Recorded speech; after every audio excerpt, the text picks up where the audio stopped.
오늘 주님께서 우리에게 주시는 말씀은 데살로니가 전서 5장 23절인데요. 몸이 불편하지 않으시면 다 같이 일어나셔서 함께 읽도록 하겠습니다. 시작. 평강의 하나님이 친히 너희를 온전히 거룩하게 하시고 또 너희의 온 영과 혼과 몸이 우리 주 예수 그리스도께서 강림하실 때에 흠없게 보존되기를 원하노라. 아멘. 여러분은 10대, 20대 때 어떤 생각, 어떤 근심, 걱정을 가장 많이 했다라고 생각하시나요? 저희 10대 때, 20대 때를 생각해 보면 아무래도 한국에서 시험, 공부 뭐 이런 거 아닐까 싶습니다. 그리고 부모님들이 계속 하시는 말씀은 공부 열심히 해, 좋은 대학교 가면 그 다음에 너 하고 싶은 거 다 할 수 있어, 뭐 그런 식으로 우리를 달래기도 하고 그런 모습으로 10대, 20대를 살았던 것을 기억합니다. 그렇다면 요즘 10대, 20대들은 무슨 걱정, 무슨 고민을 할까요? 보통 Gen Z라고 그러죠. Generation Z라고 하는데 1997년부터 2012년생으로 12살에서 28살 정도가 Gen Z거든요. 그들이 갖고 있는 고민, 어려움들을 보니까 제가 어렸을 때 생각했던 거랑은 완전히 다르더라고요. 제일 먼저 그들이 고민하는 것은 멘탈 헬스입니다. 정신 건강 문제. 우리는 젠지를 가리켜서요, 디지털 원주민 세대라고 합니다. 그들은 태어나서부터 스마트폰과 뭐 이런 것들이 너무 익숙하다 보니까요, 우리는 글로 쓰지만 아이들은 스마트폰을 붙잡고 컴퓨터를 붙잡게 하는 게 너무나도 자연스럽죠. 그래서 세상의 다양한 사람들을 소셜 미디어를 통해서 보고 그런 상황 가운데 비교하고 불안해하는 모습 속에서 이 아이들이 갖고 있는 가장 큰 문제는 불안, anxiety, 우울, depression, 스트레스, 번아웃과 같이 계속해서 힘들고 어려운 부분들을 갖고 있고 감정 조절, 자존감의 그 문제를 심각하게 앓고 있다라는 부분을 말해줍니다. 그들이 갖고 있는 두 번째 문제, 그들이 고민하는 것은 이겁니다. 경제적 불안정과 직업 안정성. 물가 상승이 계속 오르잖아요. 주가 그리고 학자금, 대출, 그런데 반면에 임금은 점점 낮아지고 요즘은 AI, 자동화 부분 안에서 일자리에도 위협을 받고 있습니다. 한마디로 말해서 미래에 대해서 불확실성을 느끼면서 이 젠지가요, 요즘으로 말하면 열심히 해도 안 된다라고 생각하는 첫 세대로 말합니다. 세 번째로 그들이 고민하고 힘들어하는 것이 기후변화와 환경위기입니다. 환경오염, 이상기후 여러 모습 가운데에서 그들이 갖고 있는 또 한 가지 고민이 이코 앵자이어리라고 해가지고 대자연의 문제에 대해서도 깊게 고민한다는 거예요. 우리가 어렸을 때랑은 전혀 다른 모습 속에 있죠. 제가요 지난주 그 전 세계 탑2 뉴스를 서치를 하니까 다음과 같은 모습으로 나옵니다. 첫 번째 모습은 우리가 잘 아는 이스라엘과 이란의 전쟁입니다. 계속 미사일을 퍼붓고 있죠. 그런 상황 가운데 제3차 세계대전도 일어날 수 있다라는 우려의 소리들도 들려옵니다. 여러분, 그 다음 옆에 있는 그림은 뭔지 아십니까? 글로벌 산호 백화 현상에 대한 리서치 보고가 세계 세컨 탑 뉴스로 나왔어요. 지금 4차로 매 3년마다 그것을 스터디하는데 2023년부터 2025년 사이에 산호, 우리가 산호라고 하는 물속에, 바닷속에 있는 건 산호초 있죠. 그것이 하얗게 되는 백화 사건의 부분을 피해를 보고를 했는데 무려 84%나 그런 모습이 됐다. 이것은 기후 위기의 직접적인 지표뿐만 아니라 해양 생태계의 붕괴 위험까지도 있다라고 말하면서 어업과 관광에도 크나큰 변화가 있을 것이다. 어쩌면 우리가 즐겨 먹는 회도 나중에는 이제는 먹지 못하는 그런 때가 조만간 오지 않을까. 무슨 말입니까? 최근 뉴스만 딱 봐도 보여지죠. 전쟁이 계속해서 끊이지 않고 일어나고 있습니다. 그로 인해서 경제가 불안합니다. 그리고 대자연이 혼탁한 상황 가운데 우리 어린 세대뿐만 아니라 전 세계가 두려움과 근심 걱정의 부분들이 있다라는 겁니다. 여러분 그것을 잘 어휘하고 계십니까? 중요한 사실은 세상은 끊임없이 문제가 없다, 우리는 똑똑하다, 해결할 수 있다 말하는 반면에 또 다른 두려움과 불안으로 조장하면서 우리를 계속 위축시키고 있다는 겁니다. 거기서 우리가 가져야 할 사실은 참된 소망은 오직 교회라는 거예요. 여러분 믿으십니까? 우리가 참된 소망이 교회라고 할 수 있는 것은 그냥 우리가 붙잡고 우리가 소망이야 말하는 게 아니라 하나님이 그렇게 말씀하시기 때문입니다. 에베소서 1장 22절에서 23절 우리 다 같이 읽도록 하겠습니다. 시작. 또 만물을 그의 발 아래 복종하게 하시고 그를 만물 위에 교회의 머리로 삼으셨느니라. 교회는 그의 몸이니 만물 안에서 만물을 충만하게 하신 이의 충만함이니라. 여러분 믿으십니까? 세상이 뭐라 말해도 진정한 충만함은 교회 안에 있고, 교회는 건물이 아니라 저와 여러분 성도 한 사람 한 사람이 바른 교회란 것을 꼭 기억하면 좋겠어요. 그렇기 때문에 여러분이 건강한 모습으로 서 있다는 것 자체가 애국입니다. 여러분이 바로 서 있다는 것이 사람들에게 삶의 소망이 된다라는 겁니다. 앞으로 오늘과 다음 주까지 연간 설교 스케줄에 준해서 우리 한빛교회가 지향하는 두 번째 가지의 부분을 설교를 하고자 합니다. 여러분, 신앙생활함에 있어서 어떤 분들은 교회에 나오는 게 신앙생활이라고 생각합니다. 그리고 교회에 나오면 건물을 보면서 이 교회 크네, 아름답네, 좋네로 교회를 생각하는데, 교회는 건물이기에 앞서 제가 말씀드린 것처럼 저와 여러분 성도라고 그랬잖아요. 그리고 그 부분 안에서 우리가 반드시 알아야 되는 교회의 개념이 있는데 두 가지예요. 첫 번째는 유니버설 처치입니다. 보편적 교회로 말할 수 있습니다. 앞에서 우리가 함께 읽었던 교회는 예수 그리스도의 몸이고 만물을 풍성케 하신다는 것이 바로 유니버설 처치, 보편적 교회가 말하는 겁니다. 우리가 예수를 믿음으로 주 안에서 풍성한 삶을 살아가고, 궁극적인 건 뭐죠? 교회가 땅끝까지 복음을 전하는 그 사명의 부분은 미국에 있는 교회든 아프리카에 있는 교회든 아시아에 있는 교회든 어떤 교회든 상관없이 함께 지향해야 되는 부분이라는 거예요. 두 번째 교회의 개념은 로컬 처치라는 거예요. 로컬 처치라는 건 지역적 교회를 말하죠. 우리가 성경을 봐도 고린도 교회를 향해서, 그죠? 또한 데살로니가 교회를 향해서도 각각의 다른 교회의 상황과 문화의 부분들이 있다라는 겁니다.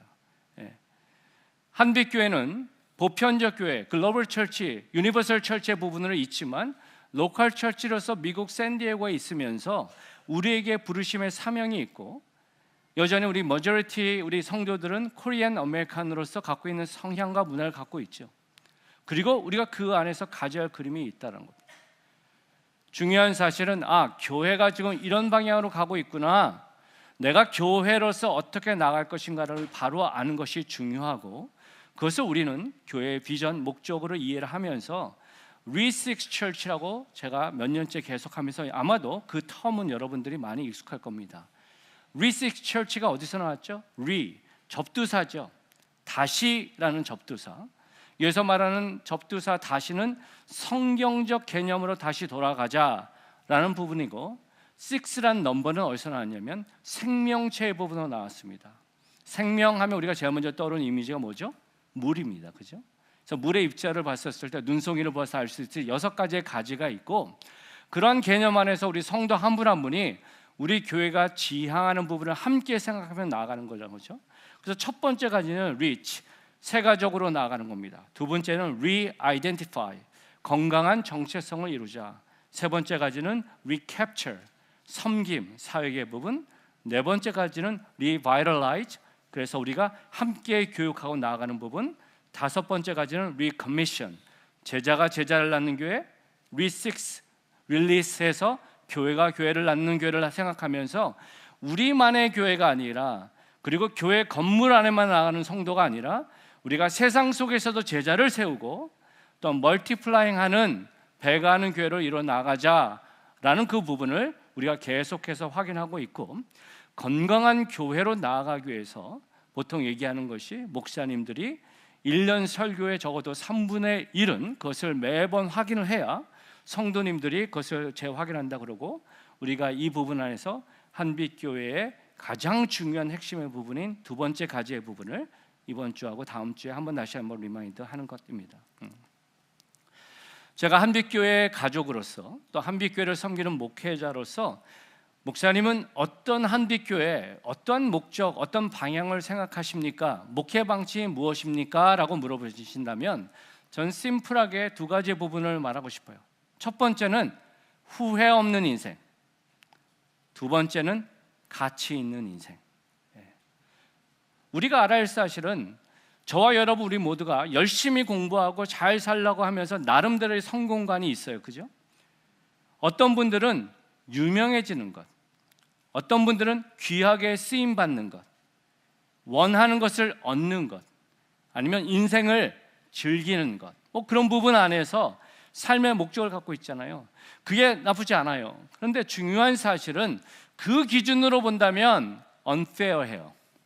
그죠? 어떤 분들은 금수저를 물고 태어나서 부모의 배경 안에서 또 좋은 브레인을 가지고 더 그것을 쉽게 얻는 분들도 있고, 어떤 분들은 죄송하지만 힘들고 어려운 환경 안에서 자라서 남들보다 훨씬 늦게 더 뒤에서 시작하는 분들도 계시거든요. 근데 우리가 알아야 할 사실은 아무리 많은 것을 얻고 이루었다 할지라도 그 인생이 성공된 인생이다, 가치 있는 인생이다, 후회 없는 인생이다 라고 말하기는 어려울 거예요. 왜냐하면 세상적으로 성공했다 할지라도 그 사람의 내면을 돌아보면 더 많은 고통과 고민 가운데 있는 분들도 분명히 계시기 때문입니다. 지혜로운 사람은 이겁니다.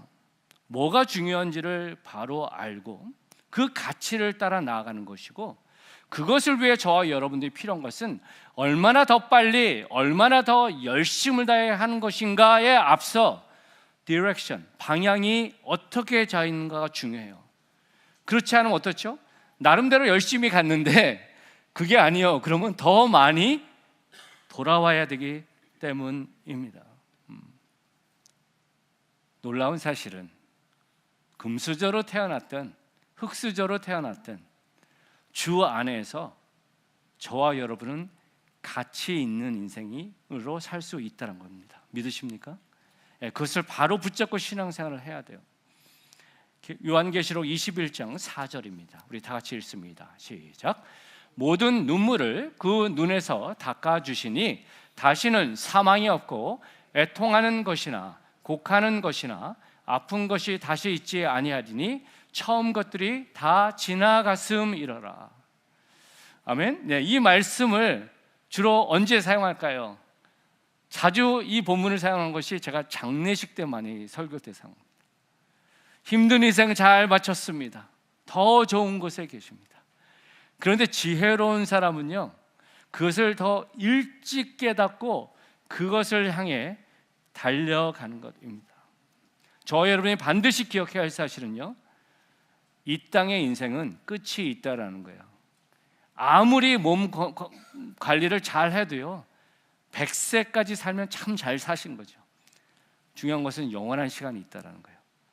그 시간을 잘 준비하는 게 필요하고, 저는 우리 한빛교회가 리시크 처치로 나아가면서 그 가운데 리아이덴티파이, 리101 회복 여행을 통해서 애를 쓰는 게 바로 그 부분입니다.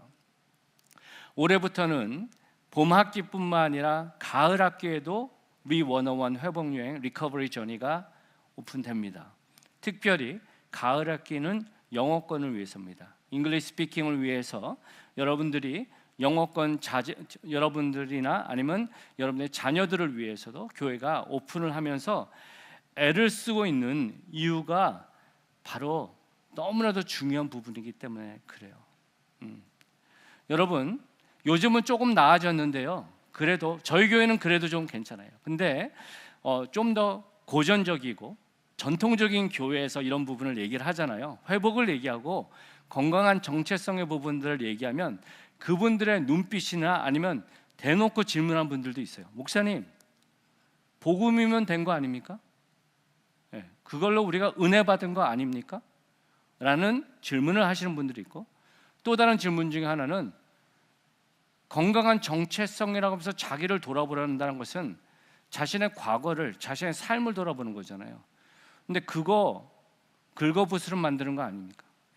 지금 나 그래도 살만한데, 이 정도면 괜찮은데 왜 굳이 그런 것들을 시간을 써서, 오히려 시간 있으면 조금 더 성경 공부를 더 가르쳐 주시고 그러시지 왜 그런 부분에서 시간을 쓰십니까?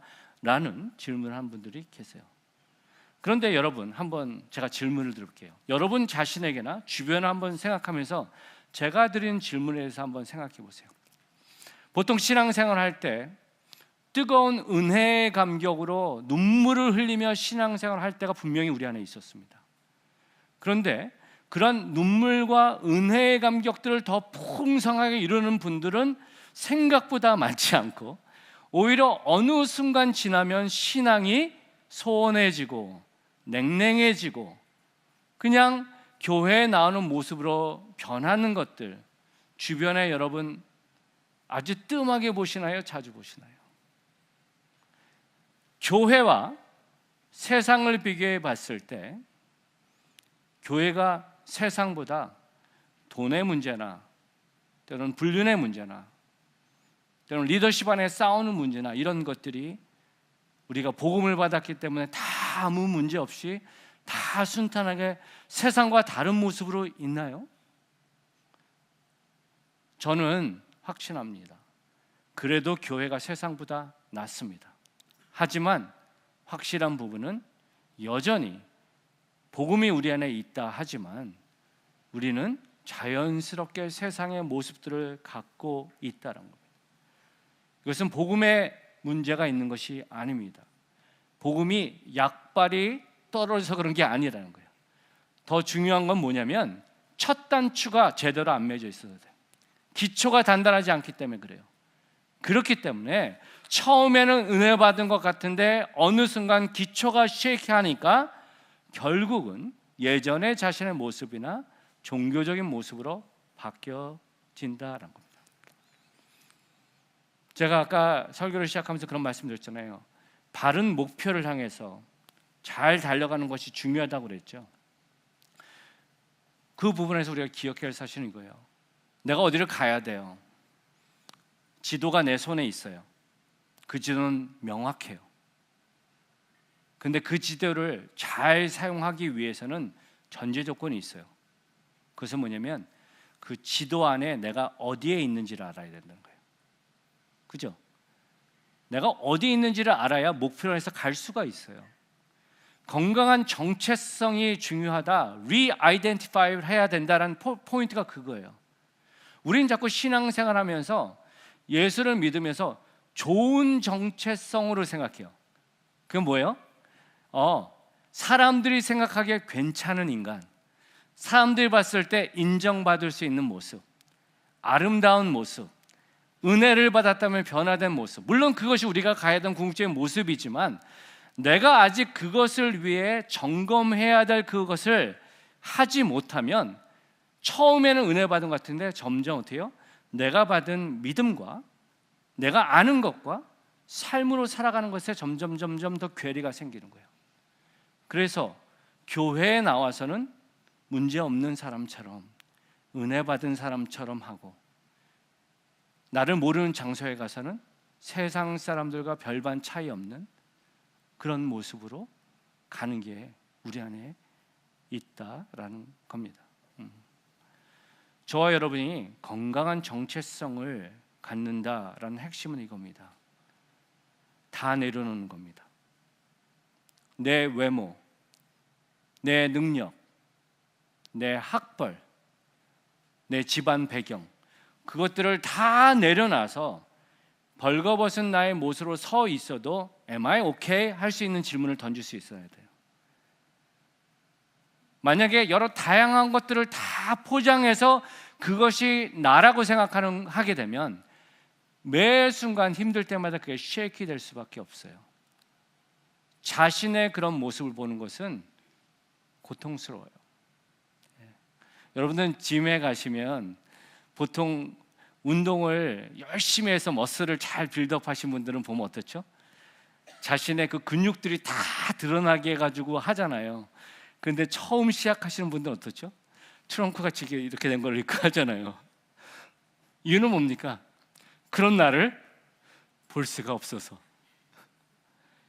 근데 그것을 용기 내서 드러내면 더 열심히 하면서 나아질 수 있겠죠.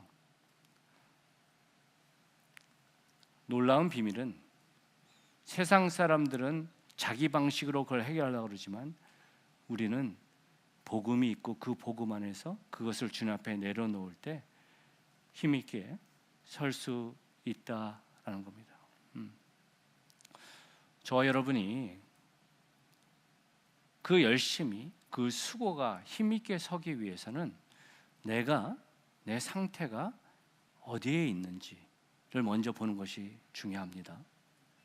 그리고 어디를 향해 가야 할 것인가라는 부분으로 생각해 볼 때 결국은 아까 요한계시록의 말씀도 언급했지만 하나님이 보시기에 합당한 모습으로 평가받아야 된다라는 거예요.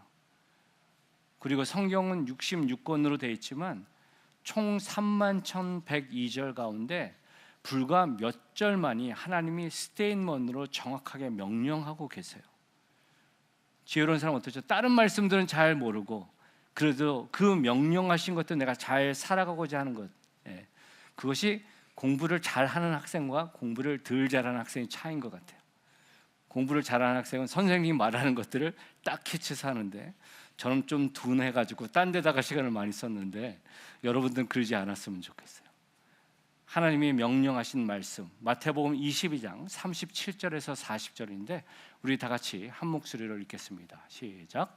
예수께서 이르시되 내 마음을 다하고 목숨을 다하고 뜻을 다하여 주 너의 하나님을 사랑하라 하셨으니 이것이 크고 첫째 되는 계명이요 둘째도 그와 같으니 내 이웃을 내 자신같이 사랑하라 하셨으니 이 두 계명은 온 율법과 선지자의 강령이니라. 우리가 계속 암송하니까 여러분들 잘 아시죠? 대명령이라는 것도 알고 계시고 기독교를 사랑의 종교라고 그럽니다. 그래서 우리는 서로 사랑해야 돼 그렇게 생각하는데 그 이유는 하나님 때문에 그렇습니다. 성경에서 하나님을 얘기할 때 요한일서 4장 8절에 보면 이렇게 말합니다. 하나님은 사랑이심이라. 또한 요한일서 4장 16절도 보면 하나님은 사랑이시니라. God is love. 그죠? 하나님이 사랑을 많이 갖고 계신다라고 말하지 않아요. 하나님 자체가 사랑이라는 거예요.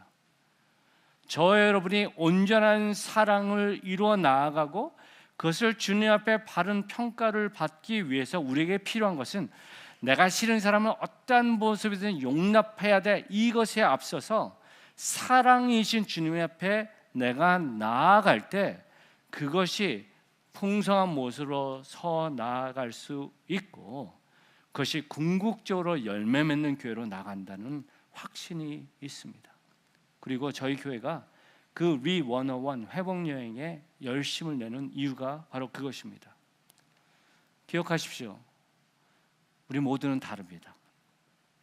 어떤 부분은 잘하지만 어떤 부분은 못하고 어떤 부분은 아름답지만 어떤 부분은 이쁘지 않아요. 중요한 사실은 우리 모두가 한빛교회 성도니까 다 똑같이 마네킹처럼 똑같아질 필요가 없습니다. 여러분들 각자가 갖고 있는 삶의 스토리가 너무나도 귀합니다. 그것을 주님 앞에 사랑이신 주님 앞에 내어놓는 모습이 될 때 내 힘으로 하는 종교 생활이 아니라 하나님이 주신 사랑의 감격으로 우리의 신앙이 더욱더 힘있게 설 수 있고 우리 성도 한 분 한 분이 그런 모습에서 더욱더 힘있게 동참하고 나아가기를 소망합니다. 지금 이 시간은요 이번에 우리 리101 회복여행을 수료하신 우리 김용상 성도님 초대하도록 하겠습니다. 우리 박수로 환영하도록 하겠습니다.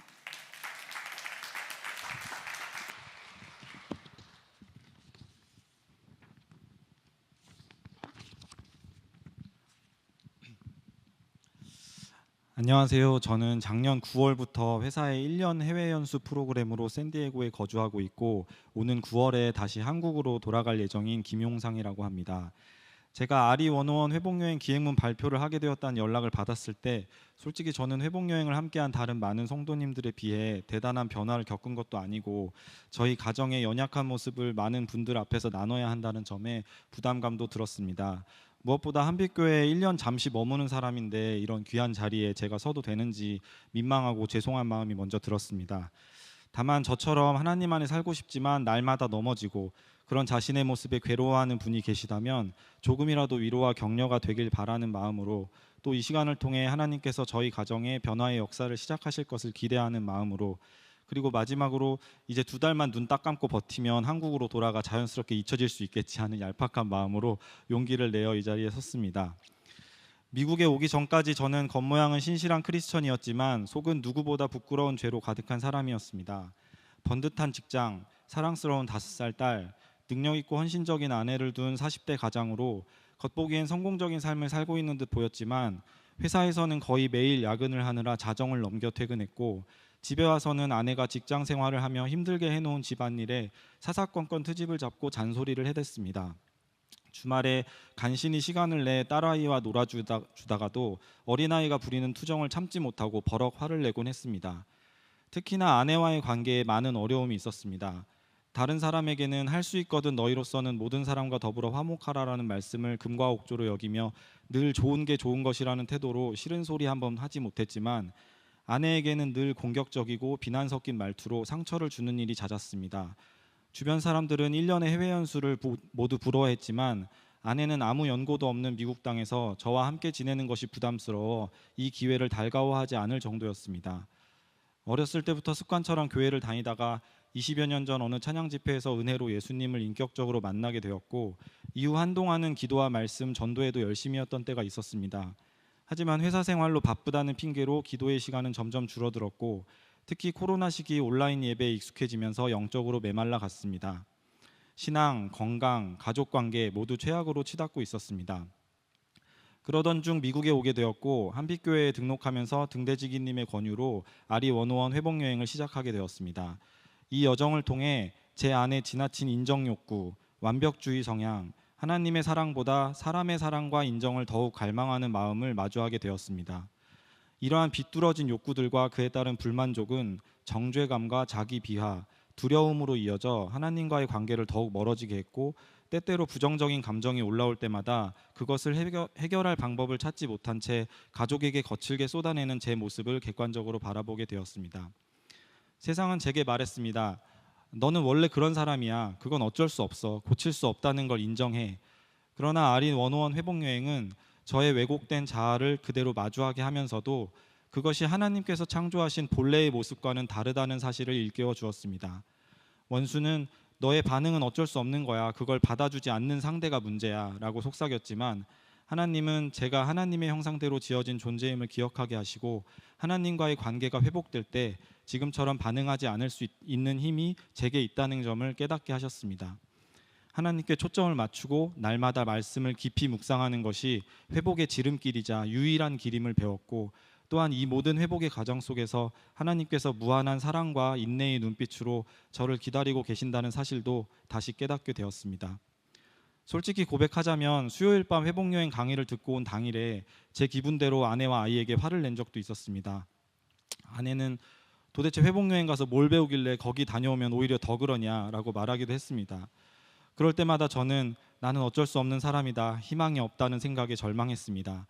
그러나 하나님께서는 주일 말씀을 통해 다음 주 회복여행 강의를 통해 등대 모임을 통해 유아 세례식과 입교식에서 다른 분들의 간증을 통해 괜찮다, 괜찮다.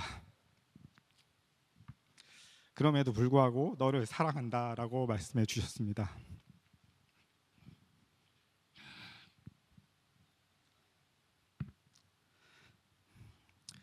그러므로 이제 그리스도 예수 안에 있는 자에게는 결코 정죄함이 없나니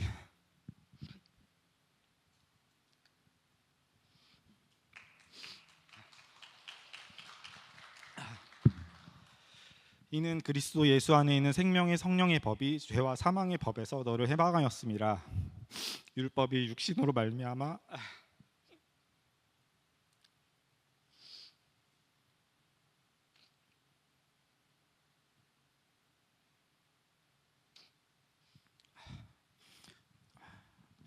죄송합니다. 율법이 육신으로 말미암아 연약하여 할 수 없는 그것을 하나님은 하시나니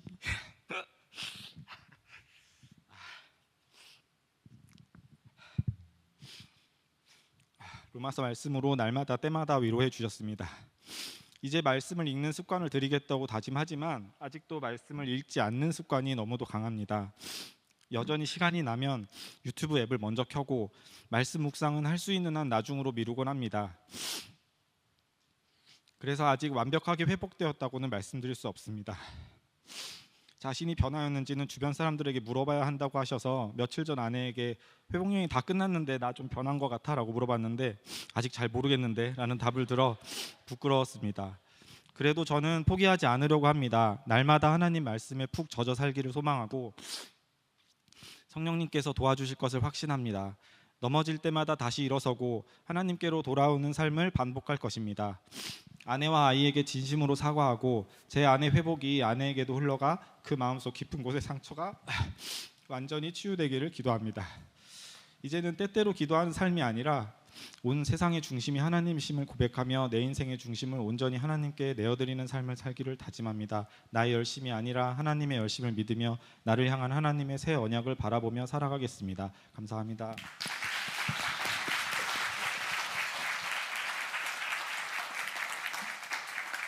감사합니다. 귀한 은혜의 부분 나눠주셔서 감사합니다.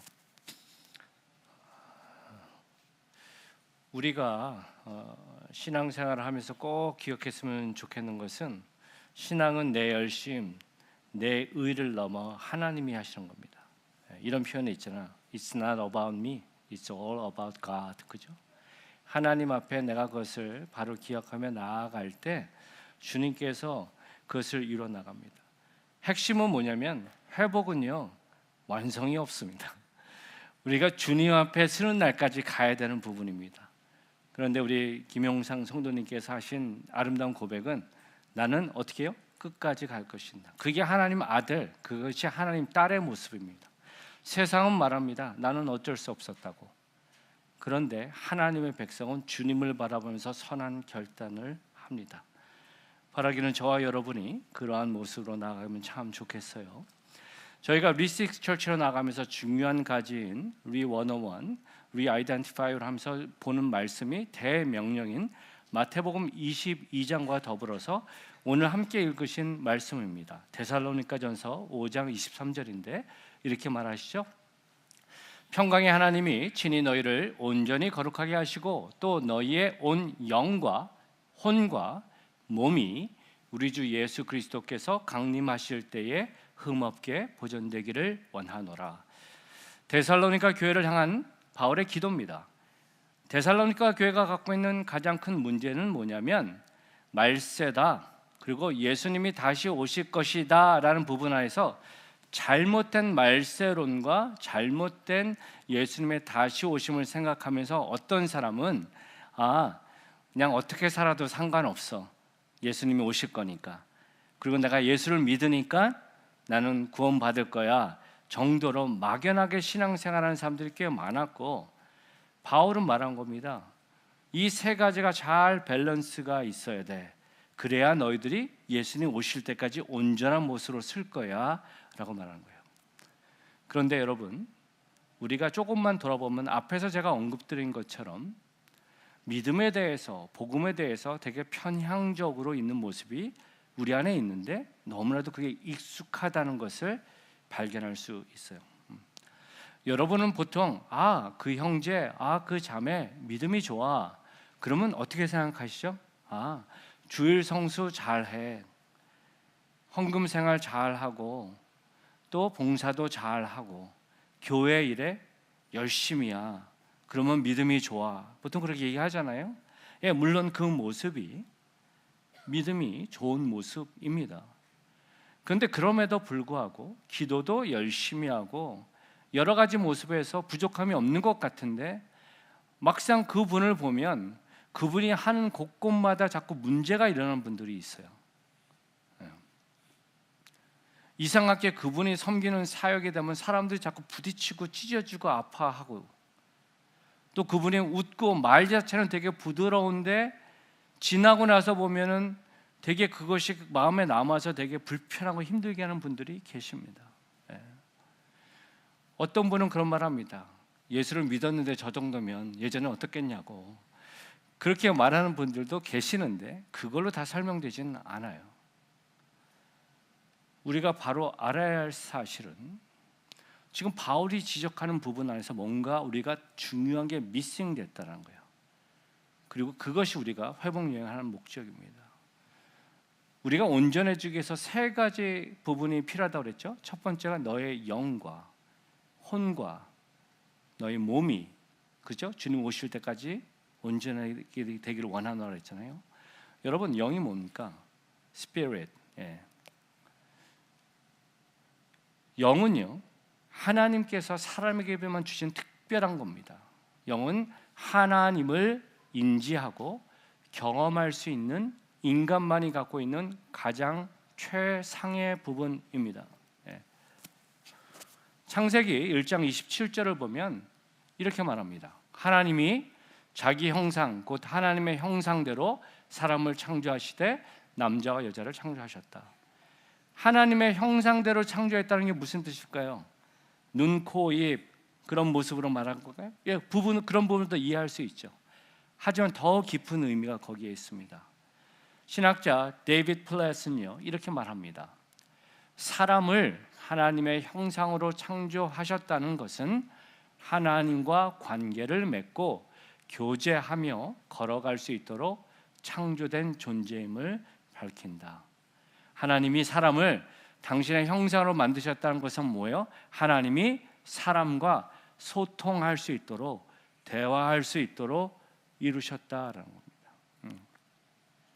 우리가 알아야 할 사실은 에덴 동산의 스토리를 보면 어쩌죠? 하나님의 영이 아담과 하와에 임하시고 서로 대화하고, 그러죠? 하나님이 말씀하시잖아요. 모든 만물을 그에게 가져오시면서 그의 이름을 줬더니 그것이 이름이 되었더라.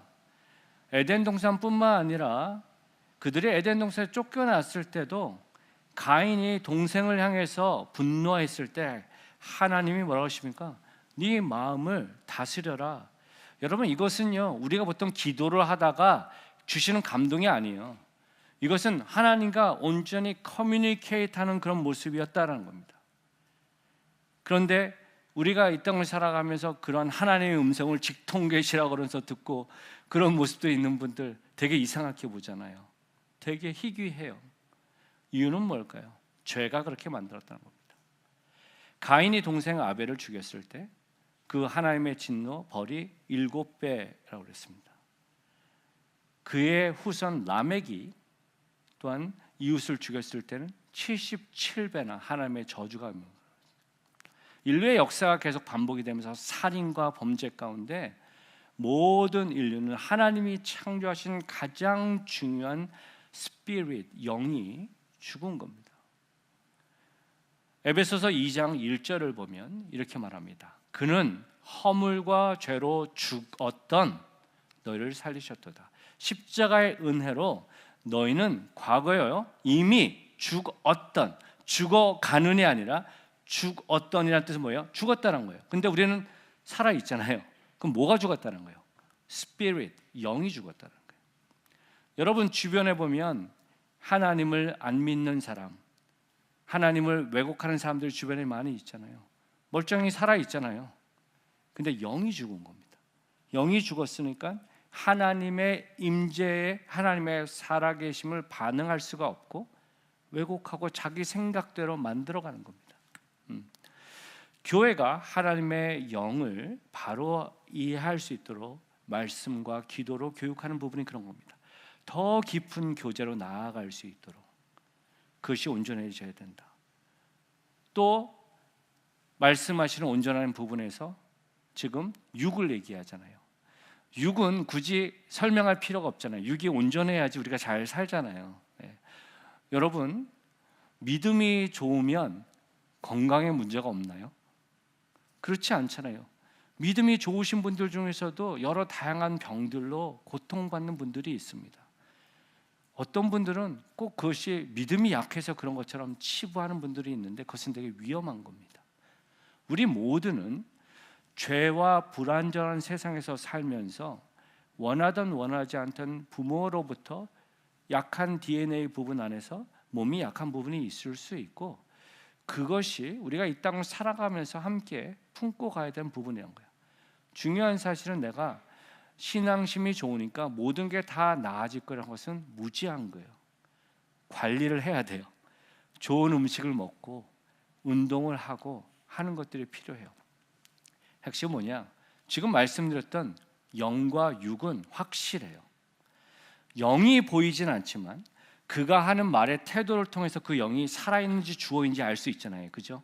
하나님에 대해서 하는 모습을 통해서 알 수 있습니다. 육은 설명할 필요 없이 드러나요. 그런데 혼의 부분은 다르다는 거예요. 캘리포니아 주립대 남상석 교수는요, 혼에 대해서 이렇게 설명합니다. 혼의 가장 사실적이고 일반적인 표현은 마음이다.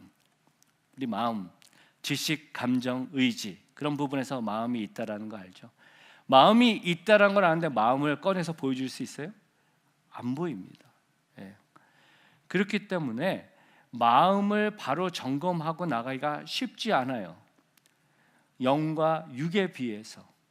그런데 그것들을 제대로 점검하지 않으면 내 신앙이 쉐이키해지고, 그래서 아까 제가 말씀드렸던 것처럼 조금 신앙이 있는 것 같다가 플래터를 만나다가 디클라인하고, 아니면 세상 사람들과 별반 차이 없는 인생을 살면서 교회 안에서는 신앙심이 좋은 양, 세상 속에서는 또 다른 모습으로 살아가는 모습이 우리 안에 있다는 것을 지적하는 겁니다. 근데 중요한 사실은요, 복음과 하나님이 우리를 온전케 하시는 그 모든 부분들이 이 세 가지가 잘 이루어져야 된다는 거. 특히 마음의 이슈가 이게 2000년대에 돌아가면서 이제 사람들이 이슈가 되니까 새롭게 하면서 세상 심리학을 가져오는 게 아닙니다. 오히려 하나님이 하셨던 것들을 세상 심리학에 뺏겼다가 다시 찾아오는 과정이 있는 거예요. 여러분, 예수님을 한번 보십시오. 예수님이 이 땅에 계실 때 제일 처음 하신 사역이 뭐죠? 바로 복음을 나누셨습니까? 천국 가야 된다고? 예수님이 하신 가장 중요한 사역은요, 과부와 함께 하시고 고아와 함께 하시고 문둥병자를 치유하시고 그들의 눈물을 씻기시는 모습으로 나아가셨습니다. 그게 하나님의 마음이기 때문에 불합리한 이런 세상 가운데 고통당하는 자들에서 그들의 상한 마음을 예수님이 먼저 만져주셨고, 그 후에 궁극적으로 나갈 하나님의 나라 천국을 기대하면서 복음을 설파하셨다라는 겁니다. 핵심은 마음이 너무나도 중요해요. 마음을 자신을 잘 돌아보는 게 너무나도 중요해요. 그런데 그 중요한 것들을 왜 교회가 놓쳤냐라는 겁니다.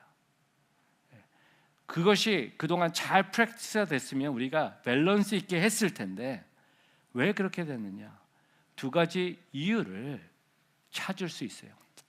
첫 번째 이유는 이것입니다.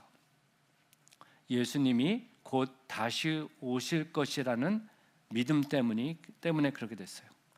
성경에 보시면 예수님이 죽으셨고 부활하셔서 40일을 함께 계시다가 많은 사람들 앞에서 승천하시기 전에 내가 곧 오리라 하셨잖아요. 깨어 있어라. 초대교회 성도들은 그런 걸 기다려. 예수님이 다시 오시는데 분명히 1년 후에 5년 후에 적어도 내가 살아있는 동안에 오실 거야라는 걸 기대했다는 겁니다. 그들은 복음의 능력을 직접 봤잖아요. 그죠? 예수님이 하나님이신 걸 봤잖아요. 그들에겐 긴박한 거예요. 파루지아, 다시 오실 예수 그리스도, 그때는 이제는 하나님의 심판만이 남는 것이고, 그러기 위해서 그들이 열심을 했던 포커스 중에 하나가 뭐예요? 영이 살아나는 겁니다. 복음을 나누는 겁니다. 어떻게 하든지 그들이 예수님을 영접하고 구원에 이룰 수 있도록 몸부림친 것이 그 어떤 것보다 그들에게 프라이어티였던 거예요. 여러분 한번 생각해 보세요. 김박성을 설명할 때 전쟁 가운데 있어요. 폭탄이 막 터지고 있어요. 그런 상황 가운데 누가 거기에 있어요. 설명하고 설득할 겨를이 없어요. 붙잡고 막 끌고 갈 수밖에 없어요. 그 사람이 만약에 장님이라고 생각해요. 설명해봐. 막 그래도 설명해요. 거기서 내가 죽고 네가 죽는 상황인데, 그러니까 끌고 갈 수밖에 없어요. 어떻게 하든 영을 살리기 위한 그 프라이어티에 대한 목숨을 걸었다는 거예요. 근데 중요한 사실은 그것이 예수님이 다시 오시면 시간이 100년, 200년, 지금 2000년이 지난 그런 상황 가운데 계속 그것이 지나가면서 어느 순간 그것이 중요한 것만으로 남아진 거예요. 예수 믿어야 돼. 성경 공부해야 돼. 기도해야 돼.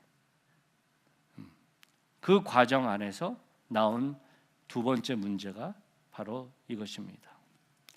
믿음과 마음을 별개의 것으로 생각하게 됐다는 겁니다. 여러분, 믿음하면 우리가 들으신 게 뭐죠? 믿습니다. 예. 믿음하면 견고한 것, 그죠? 하나님은 살아계시고, 그리고 우리가 생각하는 것은 어떠한 상황 가운데에서도 믿음이 좋다면 흔들리지 말아야 되고, 그죠? 흔들리면 믿음이 없는 것처럼 비춰질 수 있는 환경에 우리가 있다는 것. 그런데 마음은 어떻죠? 특히 마음 가운데 감정의 부분들은 어떻죠? 감정은 되게 vulnerable해요. 감정은 주관적이에요. 어떤 사람한테는 아무것도 아닌 것이 또 어떤 사람한테는 그것이 눈물을 흘리면서 힘들 수밖에 없는 부분이라는 겁니다. 그런데 그런 vulnerable한 부분들이 드러났을 때 믿음이 있어야 돼. 단단해야 돼. 그런 환경 속에 있다면 그 사람이 그것들을 드러낼 수 있을까요? 오히려 그런 모습을 드러내면 우리도 모르게 저 집사 믿음 좋은 줄 알았더니 시원치 않네.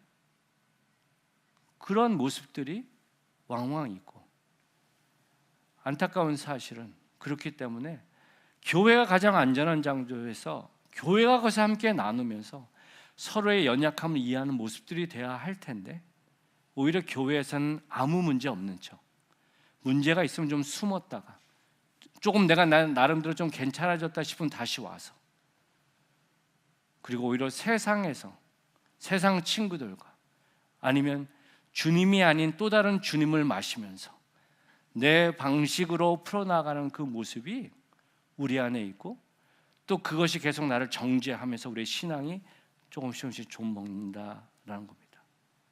그런데 여러분, 기억해야 할 사실은요, 우리는 주님의 아들, 딸들이지만 우리는 하나님이 아니에요. 제가 하는 말을 따라해 보시죠. 나는 하나님이 아니다. 하나님이 하나님이시다. 그죠? 그런데 자꾸 우리가 좋은 거 받았으니까 난 이렇게 살아야 돼. 근데 성경은 결코 그렇게 말하지 않는다라는 겁니다. 로마서 7장 18절에 바울은 이렇게 고백합니다. 우리 다 같이 읽겠습니다. 시작. 내 속 곧 내 육신에 선한 것이 거하지 아니한 줄을 아노니 원함은 내게 있으나 선을 행하는 것은 없노라. 무슨 말이에요? 바울이 지금 몰라서 선한 행위를 못한다는 얘기하는 거예요? 머리로는 알아요. 그런데 그것이 내 마음에 온전히 연결이 돼서 삶으로 나가지 못하는 자신의 연약함을 고백하는 거예요. 머리로는 사랑해, 미안해, 감사해 라는 말을 해야 할 것을 아는데, 그 상황과 그 대상을 맞닥뜨렸을 때 어떻게 해요? 너 때문에 그래, 나는 이럴 수밖에 없었어 라는 그 안에 아는 것과 살아내는 그 안에서의 내 마음의 갈등의 부분들을 바울이 고백하고 있다라는 겁니다.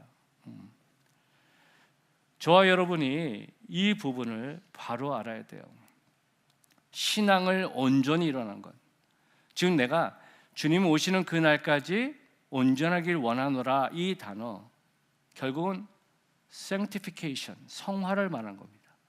그리고 주님을 닮아가는 그 모습에서 우리에게 필요한 것은 내가 이렇게 살아야지, 나 이거 끊어야지 라는 것에 앞서서 어떻게 해요? 있는 나 자신의 모습, 그것을 인정할 때 하나님께서 그 자리에서 역사하시는 놀라운 일들을 경험하게 되는 것이고, 그것이 궁극적으로 어제보다 다른 오늘보다 더 주님께 가까이 나가는 신앙인으로 삶으로 설 수 있다는 것을 저와 여러분이 꼭 기억하면 좋겠습니다. 기억하시기를 바랍니다. 성경의 곳곳을 보면요, 우리의 인생이 얼마나 어렵고 얼마나 많은 사람들이 그런 고통 가운데 번민하고 있고, 또 신앙의 선배들이 그런 상황 가운데 있는지를 볼 수 있다라는 거예요. 시편 보시면 시편의 150편의 시 가운데 3분의 1이 하나님께 토설하는 기도예요. 토설이 뭔지 아세요? 하나님, 왜 나만요? 왜 불의한 이런 상황 가운데 저를 놔두십니까? 왜 저들을 심판하지 않습니까? 그 뜻은 뭘 말하죠? 억울하다는 거예요. 힘들다라는 거예요. 근데 우리는 얘기하잖아요. 그건 네가 참아야지. 근데 성경 그렇게 말하지 않아요. 주님 앞에 토설하라는 거예요. 기도하라는 거예요. 그게 우리라는 거예요. 우리가 잘 아는 놀라운 능력을 갖고 있는 엘리야를 한번 생각해 보세요. 엘리야가 갈멜산에서 1대 450으로 놀라운 기도의 능력으로 불을 내려서 그 바알 선지자들을 다 싸워 죽여 이기는 놀라운 승리를 했잖아요. 그러한 믿음 가지면 참 좋겠는데, 이세벨이 그에게 말 한마디로 내가 네 목숨을 거둘 거야 했더니 엘리야가 어떻게 나옵니까? 열왕기상 19장 4절에 이렇게 말합니다. 다 같이 읽겠습니다. 시작. 자기 자신은 광야로 들어가 하룻길쯤 가서 한 로뎀나무 아래에 앉아서 자기가 죽기를 원하여 이르되, 여호와여, 넉넉하지 지금 내 생명을 거두시옵소서. 나는 내 조상들보다 낫지 못하니이다 하고, 이거를 다른 말로 하면 이거예요. 하나님, 못 살겠어요. 하나님, 살고 싶지 않아요. 제발 내 생명을 걷어가 주세요. 여러분, 이것을 요즘으로 말하면 지금 엘리야는 디프레션에 빠진 겁니다. 근데 우리는 자칫 그러잖아요. 디프레션에 빠지면 믿음이 없는 거고 확신이 없는 거고. 여러분, 성경 곳곳에 보시면요, 우리는 하나님이 아니기 때문에 그 모든 것을 이길 수가 없어요. 아이디얼 셀프라는 게 있어요. 이상적인 나. 근데 이상적인 내가 나는 아니에요. 나의 실제적인 모습, 내가 어디 있는 그 모습에서 시작돼야 돼요. 세상은 그걸 가치를 두고 이건 더 귀해, 더 나빠 얘기한다면, 하나님은 그 모든 것이 귀하고 내가 이해해.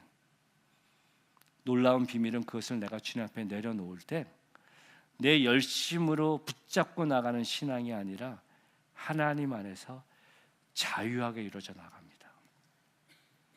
그리고 그 자유함을 이뤄 나가는 그 신앙은 더욱더 힘있게 설 수 있습니다. 말씀을 마무리합니다. 사랑하는 성도 여러분, 저와 여러분 한 분 한 분은 너무나도 소중합니다. 너무나도 귀하십니다. 여러분의 인생 하나하나가 너무나도 가치가 있습니다. 세상은 계속해서 그것을 증명하라고 그러지만 하나님은 복음은 말합니다. 이미 내 생명값으로 네 가치를 증명했다. 이제 너는 그것을 살아내야 한다. 그리고 그것을 주님 앞에 내려놓을 때 우리 각자가 있는 자리는 달라도 하나님께서 그 자리에서 역사하실 것입니다. 저는 우리 한빛교회가 계속 그런 환경이 되면 참 좋겠어요. 다른 사람의 아픔을 서로 존중하고 함부로 판단하지 않고 나아가는 모습이 되면 좋겠습니다. 우리 101 회복여행하면서 또 사람들과 대화하는 부분에서 사람들이 깨닫게 되는 사실은, 나만 갖고 있다 생각했던 문제들이 많은 사람들이 갖고 있다는 것을 발견하게 됩니다. 그리고 그동안 나를 계속 정죄했던 그런 모습에서 이것이 나의 연약함이구나. 그리고 거기서 다시 한번 용기를 내는 한 걸음을 갖게 되는 그 모습을 발견하게 됩니다. 여러분 가운데 혹시 아직 회복여행 리101을 함께하지 못한 분들 계시면 도전드립니다. 여러분의 자녀들 가운데 영어권 자녀들 있으면 초청합니다. 중요한 사실은 우리가 주 안에서 내가 나인지를 다시 한번 발견하게 될 때 나의 삶의 목적과 방향이 다시 한번 새롭게 될 것이고, 그 모습 안에서 우리 한빛교회가 생명을 낳는 믿음의 공동체, 제자가 제자를 낳고 교회가 교회를 낳는 멀티플라잉 처치로 힘있게 설 줄 믿습니다. 그렇게 서시기를 높으신 예수님의 이름으로 축원합니다. 아멘.